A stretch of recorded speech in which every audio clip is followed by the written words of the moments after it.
जी, अस्सलाम वालेकुम रहमतुल्लाह। मैं हूँ आपका मेज़बान एडवोकेट चौधरी रहमान। आज फिर हम इसी मौजू पे बात करेंगे कि मिर्ज़ा मोहम्मद अली साहब का केस क्या है और क्या 295 सी जो सेक्शन उन पे लगा है पाकिस्तानी पिनल कोड का, क्या वो जस्टिफाइएबल है?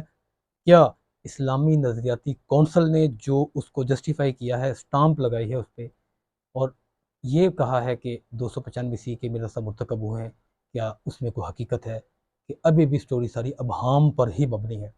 सबसे पहले तो हम ये जानने की कोशिश करेंगे कि इस्लामी नज़रियाती कौंसल क्या है और इसका बुनियादी मकसद क्या है। क्या ये एक स्टैट्यूटरी बॉडी है, मीनिंग देयर बाय कोई आइनी अदारा है या कोई अदालत है? तो अपने ऑडियंस के लिए सबसे पहले तो मैं ये बता दूं कि इस्लामी नज़रियाती कौंसल कोई अदालत नहीं है। ये एक स्टैट्यूटरी बॉडी है, एक आइनी अदारा है जो कोई भी ऐसा इस्लामिक पॉइंट ऑफ व्यू को लेकर नेशनल सतह की लेवल का, नेशनल लेवल का कोई ऐसा प्रॉब्लम या कोई मसला खड़ा हो जाता है जिसमें इस्लामी नज़रियाती कौंसल से सिफारिशात लेनी पड़ती हैं, तो उस केस को सबसे पहले इस्लामी नज़रियाती कौंसल को रेफ़र किया जाता है कि वो इस्लामी कवानीन, इस्लामिक जूरिस्प्रूडेंस की रोशनी में इस बात को तय करे कि आया कि ये केस बनता है कि नहीं बनता। इस्लामी नज़रियाती कौंसल में मुख्तलिफ मकतबा फ़िक्र के उलमा इकट्ठे हुए होते हैं, लेकिन कहने वाले ये कहते हैं कि टॉप के उलमा उसमें इकट्ठे नहीं हैं। मेरा कहने का मकसद है कि अगर इस्लामी नज़रियाती कौंसिल की वैलिडिटी और स्टाम्प इतनी कंफर्म और पक्की करानी है कि जिस पे कोई भी मकतबा फ़िक्र, कोई भी फ़िक़ा, कोई भी सेक्ट आवाज़ बुलंद ना करे, तो उसमें बिनौरी टोन के सबसे जो बड़े आलिम दीन हैं उनका नाम होना चाहिए। उसमें तारिक जमील साहब का नाम होना चाहिए, उसमें तारिक मसूद साहब का नाम होना चाहिए, उसमें उसमें उसमें उसमें उसमें शहनशाह नकवी साहब का नाम होना चाहिए। शहनशाह नकवी साहब का भी उसमें ऑब्वियसली नाम होना चाहिए, ताकि ये डिस्प्यूट ना रहे कि इस्लामी नज़रियाती कौंसिल ने जो फैसला किया है वो सरकार की मंशा से किया है, सरकार को राज़ी रखने के लिए किया है कि वो मेरिट पे किया है।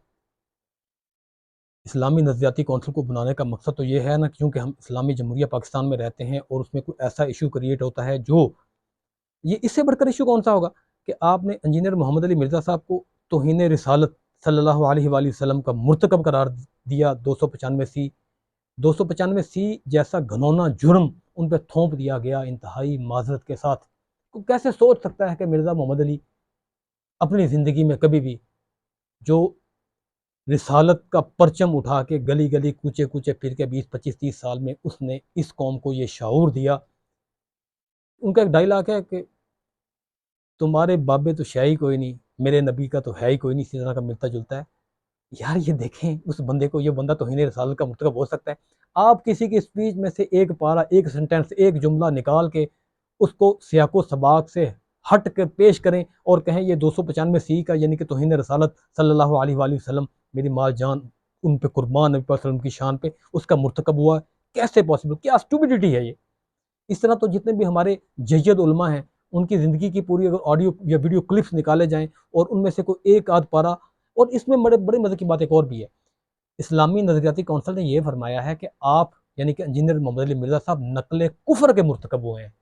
मीनिंग देर बाय के वर्ड्स उनके नहीं है, उन्होंने कुफर को नकल किया है। तो भाई नकल कुफर का कौन मुर्तकब नहीं हुआ? अगर आज आर्टिफिशियल इंटेलिजेंस की मदद से आपके 10 10 20 25 25 साल पुराने जो लेक्चर्स हैं उनको स्क्रूटनाइज किया जाए, तो कोई भी हमारा ऐसा जय्यद उलमा नहीं बचेगा जो बिलवास्ता या बिलावास्ता नौज बिल्ला माजल्ला 295 सी का मुर्तकब ना हुआ हो। और भाई हमारी रूह में, हमारे अंग में, हमारी जान में नबी पाक सल्लल्लाहु अलैहि वसल्लम की मोहब्बत कूट कूट के भरी हुई है। और मैं ये समझता हूँ कि जितनी मेरे दिल में मोहब्बत है नबी पाक सल्लल्लाहु अलैहि वसल्लम की, या मेरे सुनने वालों के दिल में, इनसे अगर ज़्यादा नहीं तो कम भी नहीं इंजीनियर मोहम्मद अली मिर्ज़ा के दिल में नबी पाक सल्लल्लाहु अलैहि वसल्लम की मोहब्बत थी। और भाई हमारे दिल में नबी पाक सल्लल्लाहु अलैहि वसल्लम की मोहब्बत का तो ये लेवल है कि हम नौज़ बिल्ला माज़अल्लाह अल्लाह की झूठी कसम खा जाते हैं, लेकिन आज तक किसी कमज़ोर से कमज़ोर मुसलमान ने भी मेरे नबी पाक सल्लल्लाहु अलैहि वसल्लम की झूठी या सच्ची भी कसम नहीं खाई। तो इस्लामी नज़रियाती कौंसिल को सिफारशात मुरतब करने से पहले कुछ बुनियादी पैरामीटर्स को देखना था। अब कुछ ऑडियंस के मुझे क्वेश्चन आए कि सर मुझे ये बताएं कि क्या इसका मतलब ये है कि इंजीनियर मोहम्मद अली मिर्ज़ा को सज़ा होगी? नहीं, आपने घबराना नहीं है, उनको अभी सज़ा कोई नहीं हुई। ये तो सिफारशात मुरतब हुई हैं, उन सिफारशात को मानना ना मानना ये अदालत की जिम्मेदारी है। सेशन कोर्ट जो ऑनरेबल सेशन कोर्ट की, उसमें ट्रायल चलेगा, एविडेंस रिकॉर्ड होगा, उसके बाद ये बात तय होगी कि आया कि इंजीनियर मोहम्मद अली मिर्ज़ा ने 295 सी जैसा घिनौना जुर्म किया है या नहीं किया। तो मेरा ख्याल में आज के लिए इतना ही बहुत है, और मैं ऑडियंस के लिए एक क्वेश्चन लाजमी छोड़, ये बड़ा सेंसिटिव मैटर है। आप बिलीव करें इस मसले को बोलने को दिल नहीं करता, लेकिन अगर हम नहीं बोलेंगे तो कौन बोलेगा?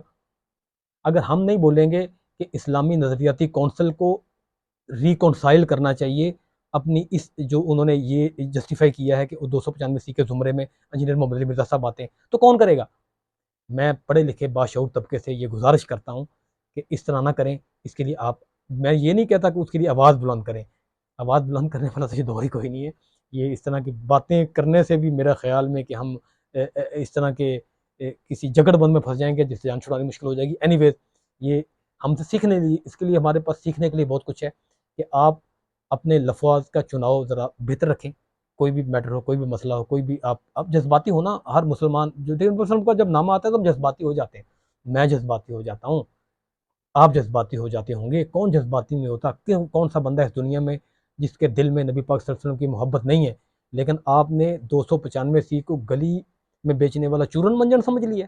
इतना बड़ा देखिए, इसकी खौफ दहशत इतनी होनी चाहिए कि बंदा इस गुस्ताखी का मुर्तकब ही ना हो। तो नकले कुफर करने पे अगर इंजीनियर मोहम्मद अली मिर्ज़ा पे 295 सी लग सकता है, तो मैं आपको यकीन दिलाता हूँ कि इस्लामिक जूरिस्प्रूडेंस में इसकी कोई गुंजाइश नहीं है।